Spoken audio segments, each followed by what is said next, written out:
Far away on the other side of the island, before the hills, valleys, mountains, and forests of the north, lies the Blue Mountain Quarry. Not only is it the terminus of the Skarloey Railway, but it is also the biggest quarry on the island of Sodor. Slate is mined in the hills by quarry workmen, and then it's brought down by rail or incline by Owen the Incline engine or the narrow gauge engines.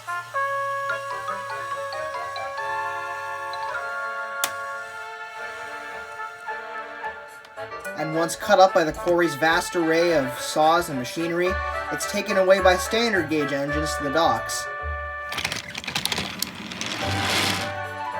Paxton is one of these engines, and one day he was running a little late. "Where is Paxton?" yelled Rusty from the top of the incline. "I have several cars up here for him." "So do I," said Renes from atop the buzzsaw. "So typical of Paxton being late," puffed Duncan to Skarloey. "Yes, well, at least he doesn't rock and roll," said Skarloey. "Alright, shut up with you. I oughta." Just then they heard a loud horn, and Paxton came hurrying into the quarry. "Sorry I'm late," said Paxton. "My driver overslept." "It's alright," said Skarloey. "Let's just get you loaded and off to the docks." Within the hour, Paxton was loaded, and he took off at a good pace too. Easy, Paxton, said his driver. We'll make good time yet. Soon Paxton arrived at the harbor, and the crews began to unload him.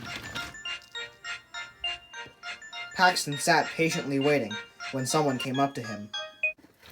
"Ah, Paxton, so good to see you," wailed Diesel. Same to you, Diesel," said Paxton. What's up?" "Yes, well, as it would turn out, I'm actually here to ask you a favor, Paxton," said Diesel. "You see, there is a car full of blasters arriving in Knapford by train tomorrow night. And you see, they're rightfully mine. So I was wondering if you could take them for me." "Take them? But that's stealing." "Well, yes, but they're rightfully mine," said Diesel. "Then prove it." "Well, I can't, but Diesel spluttered. "Look, Paxton, you're going to take those, okay? Take the car full of blasters and bring it to me at the Diesel Works tomorrow night, okay?" "And why should I?" said Paxton. "Because I'm your only friend," said Diesel. "And friends help friends out, okay?" "I have other friends," said Paxton. "Like, the narrow gauge engines." "Work acquaintances." The standard gauge steam engines." "Steam engines are weird." Look, Paxton, those engines all talk to you, but they also laugh at you, don't they?" "Well, yes, they do when I do mess up," said Paxton. "Yes, and it's because you are gullible and stupid. I am sorry, but that's just the way it is. And I, as the only person who is willing to take you in under these circumstances, I think I deserve some kind of help and gratitude back, don't you think?" Yes, said Paxton. "I am your only friend," said Diesel. "Therefore you must help me. So, tomorrow night, you will get the blasters?" Yes, said Paxton, and he oiled away. Paxton then left his cars and ran off to do some of the other jobs he had that day. Shunting at Knapford, heaving and hauling logs at the sawmill, and pulling heavy loads of steel at the ironworks. Late that night, Paxton pulled into the Diesel Works, with Diesel's words still flowing around his head. "I'm your only friend. You must do it as I am your only friend and I'm the only one who talks to you. You are gullible and stupid and that's why nobody likes you. They're only acquaintances." What do I do?" thought Paxton. On the one hand, I could steal them and keep my friendship with Diesel, but on the other, I could do the right thing and lose it. And he tried to get back to sleep. The next morning, he oiled into the yard, and as predicted, the train was there, along with the blasters. "All right," he said. I'm gonna do it. I'm gonna do it. I'm gonna do it. Keep my friends, keep my friends, keep my friends, he said. But as he began to buffer up, it hit him. This wasn't Paxton. This wasn't him. He would never steal these things. He would never do anything like this for Diesel, let alone a friend. Diesel isn't my friend, Paxton said. Then, in all the confusion, guilt, and anger, Paxton raced back and derailed himself. I know you're derailed, but why the long face, kid? Said Scruffy, who was sitting in the siding next to Paxton. I did something bad, said Paxton. No, you didn't, said Scruffy. Yes, I did. Look, kid, I've been in your situation before, okay? A little while ago, I wanted to do something bad because I thought it was the only way I could fix my anger and my sorrow, but it turned out it wasn't, and when I was starting to do it, I realized what I was doing was bad and it was too late to fix it. Wait a minute, said Paxton. You're that truck who almost ripped Oliver apart the other day.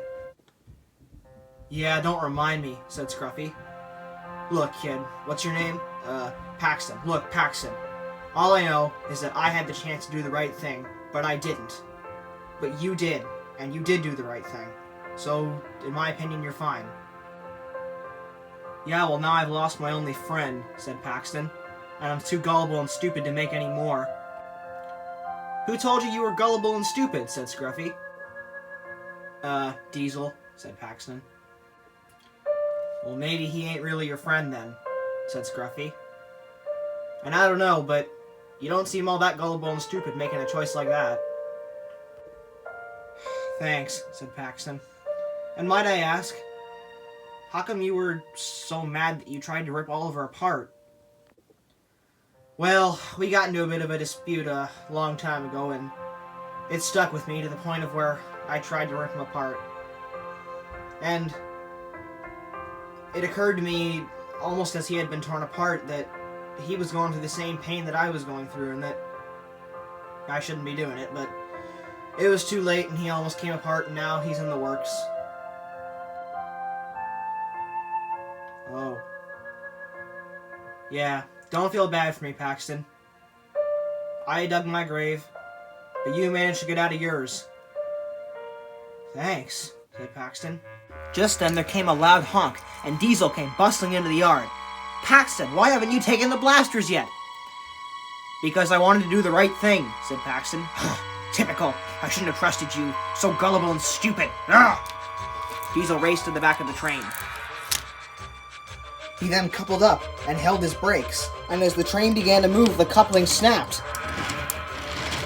To Arlesdale, said Diesel, and he raced away. Now Diesel has the blasters, and I'll never be able to get him, said Paxton. Well, said Scruffy, you're not derailed too far, so you should be able to shimmy yourself back onto the rails. And if you take me, you might be able to get up enough speed, and plus, when you catch up to him, I'll be able to add some extra brake and slow him down quicker. Well, come on, what do you say, Paxton? Said Scruffy. I want to right some wrongs for once.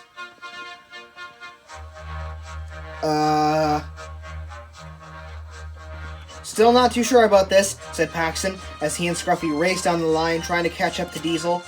They soon reached McColl's farm. I think I see Diesel, said Scruffy. And he was right, for there was Diesel racing out of the Elfstead tunnel. As they raced down the line, they managed to get just close enough to couple up. However, as they bumped into Diesel, the blaster's car derailed. And as they braked, it uncoupled. It tumbled over, and with a spark and a great boom, the blasters exploded. Fire was everywhere, tracks were gone, holes were made, and the pack were scattered throughout the yard. Scruffy and Paxton had survived the brunt of the explosion, but it was only because Diesel had taken it, and he was now in pieces. Well, murmured Scruffy, this wouldn't be the first time I've almost seen Death's cruel face. Well, I don't know about you, Scruffy, said Paxton, but I think Diesel has seen it. Diesel's ruined body sat there amongst the flames. Behind him, however, Paxton and Scruffy didn't even know what to think, or to do, for it seemed as though no one would come.